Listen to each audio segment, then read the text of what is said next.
Hey everybody, Dana Shoaf, editor of Civil War Times magazine, again back with Melissa Wynn, director of photography.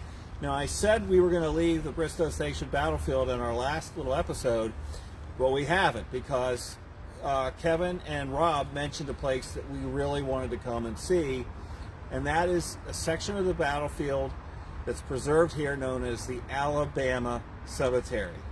This is a really poignant place that I'm standing in right now.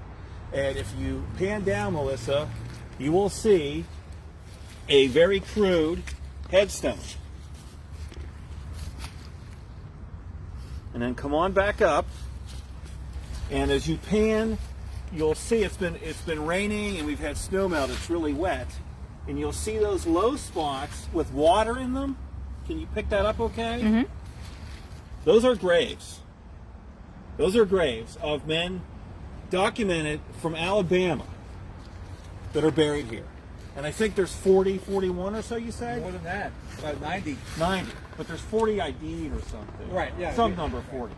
So there's close to 100 guys buried here. And Rob Orrison, our friend, he going to step in, or do you have him already? Mm-hmm. And tell us a little bit more about this cemetery.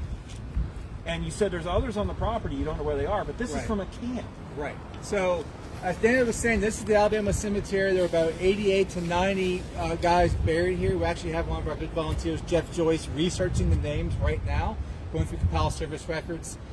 Most of these men were here for Camp Jones, which was a Confederate camp in the fall of 1861, named after Egbert Jones, the 4th Alabama, who's killed at First Manassas.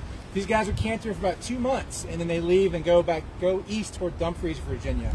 But we also have burials in here from December of 1861 from the Battle of Drainesville, which the 10th Alabama was involved in. So they probably came back and buried some of their dead here with their comrades that had been buried here in the fall of 61. As Dana said, you can see the grave shafts here. And there's a number throughout. You can see those low areas. There's another row here of low spots with water sitting in them where these graves have slightly sunken. Very few headstones. As Dana showed you earlier, there's some hand-cut field stones here. There's about 4 others in the park and the cemetery here.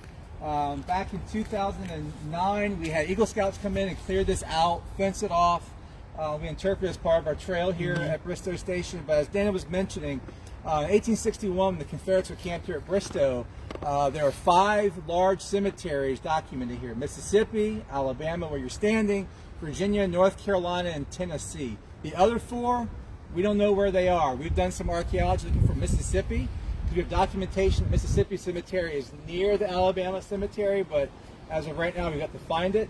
The dead from the Battle of Kettle Run and Bristoe Station are buried where they fall. We do know the Union soldiers were moved to Arlington Cemetery after the war, but the Confederates are still buried in the grounds here on the battlefields. When we do tours here, we talk about the importance of why this land is being preserved. Not just the great interpretive aspect, but it's also holy ground where people are buried. Thought of that, of course. So yeah, we know the Confederates are buried where they lay, and that's what the Confederates document after the battle. And this is a well-documented cemetery too. Mm-hmm.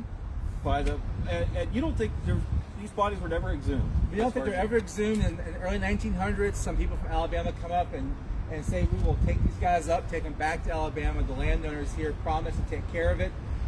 The farmers farm around it, and the trees grow up around it, and the trees are here to kind of protect it. Yeah. The farmers know it's here. They never farm over it, and some of these stones still survive. We know a couple of stones actually had names in them. They've gone missing since the 1960s. We have photographs of those markers. Where they are today, we don't know. Wow. But it was a well-known cemetery, and when they put the park here, we did archaeology on the outside of the cemetery to make sure that new development wasn't encroaching on the graves here. And it's right along the interpretive trail here on the battlefield. You can very easily find it, and there's a plaque out front that will help direct you in, and there's a wayside panel, and I think it lists some of the names that are known of the soldiers that were buried here. And kind of in conjunction with this, as we were walking back out of the battlefield, we crossed over an old road trace, which still exists here on the battlefield, that the Prince William County fellows and Kevin Pawlak, site manager, are in the process of restoring. So you're going to see this. It was a battlefield feature that was here. And also, there was the farm where the Iron Brigade kit. What was the name of it? T.K. Davis. T.K. Davis. So you have a map of the Davis farm. Right. We have 3 maps that he drew of his farm. Which is a large chunk of this battlefield. Right, and we were able to replace fence lines and Yeah. start replanting trees back where he had woods. Yes. So they have been restoring the landscape here because they have this resource. We walk by places where saplings have been planted, where we know that there were woodlots during the Civil War, and there were fences and they've started to put in some fence lines here. So some really good stuff to restore the landscape to its Civil War appearance. Well, I just wanted to show you this because I just find this amazingly poignant and incredible survivor on this property. And so we are going to be going off now to another location off the battlefield. But I did want to stop and show you. So we'll say hi to folks then. So we're going to go. All right, this is Dana Shoaf, Melissa Wynn, Rob Orrison, and Kevin Pawlak, who's now in the background this time, signing off, and we'll see you soon at our other location.